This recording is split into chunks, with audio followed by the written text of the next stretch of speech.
Good afternoon. This is Chris Robinson, Robinson Ag Marketing, with today's afternoon update. It's about an hour left to go in the day. Kind of a quiet day, other than got the cattle market moving lower for the first time in quite some time. Corn, soybeans, kind of a narrow trading range. Soybeans are currently at trading December corn trading 4.19 and a quarter, up a penny and three quarters. We've only had a 5 cent trading range though. There was some confusion earlier about USDA sales. First, they said it was to China, then they turned around and said no, it was to South Korea.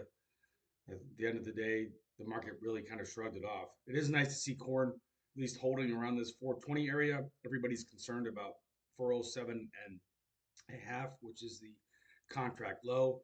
The next event we have on the horizon is going to be the August 12th USDA report. We'll see if that moves the needle, but certainly that's a concern. If I'm a grower producer, I want to make sure I have a plan for what happens if corn drops below, certainly, 410 or $4, something like that. November new crop beans trading at 1021 and a half. Again, kind of a small trading range there, not even 10 cents. We're down a penny and a quarter.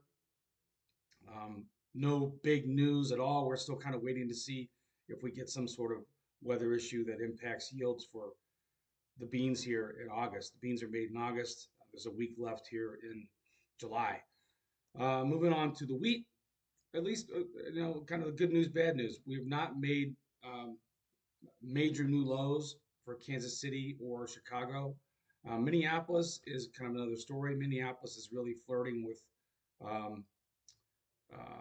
contract lows here. That 586 and a half was the low going way back to May 15th this morning. And currently, we traded 84 and three quarters. So a new low there for September spring wheat. We had kind of a bit of a head fake rally not that long ago. We've given it all back. That's something I'd be watching. If I'm a producer, I certainly don't want to sell wheat down here. You want to look at setting some sort of a hedge, either using a put spread or an outright put, just something where you stop the downfall if this market continues to slide lower. We will see if anything comes out in the rest of the week. We are going to have a cattle on feed report on Friday. Most people are anticipating that it's going to be the same old, same old. The herd is too small, and it's going to take a while to rebuild it. We are lower in cattle today. I guess that's probably the most interesting trade going on today. Live cattle, August down a buck right now, but it had been down as much as $2 earlier. The low of the trading session 224.70, the high 227.20. We'll see if August live cattle can take a shot at the old all-time high, which we hit in June. That number to watch, 229.125. If we take out that opens up the door to, again, going above 230, possibly 234. Feeder cattle, the stock market's down a little bit, so that could be another reason too. The stock market's down about 200 points. If you look at the S&P 500, it's up 20, so I don't think that's really the driver there as well. That market has just been on fire, really, for the past 3, 4, 5, 6 months. Even in the past month, we've gone up 30 bucks since the low, and in June 23rd, we hit $3. Now we are sitting here trading at 329, 330.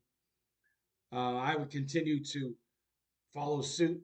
If you are a long cattle, use those put options. Keep yourself a floor. You get a floor. If the market continues to rally, you don't get run over with margin calls. And if the market does turn, you can always switch that put option into a futures market position if that's what you wanted. So, but I do like that strategy where you buy the put and you leave the upside completely open. Lean hogs, April hogs, kind of unchanged on the day. That's had a pretty good recovery after the correction we had 6 days ago.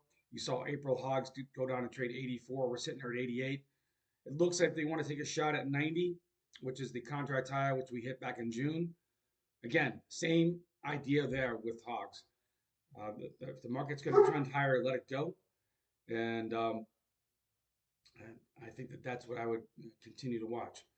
The outside market's pretty quiet. We'll see what happens here the rest of the day. This is Chris Robinson, Robinson Ag Marketing. Have a great rest of the day.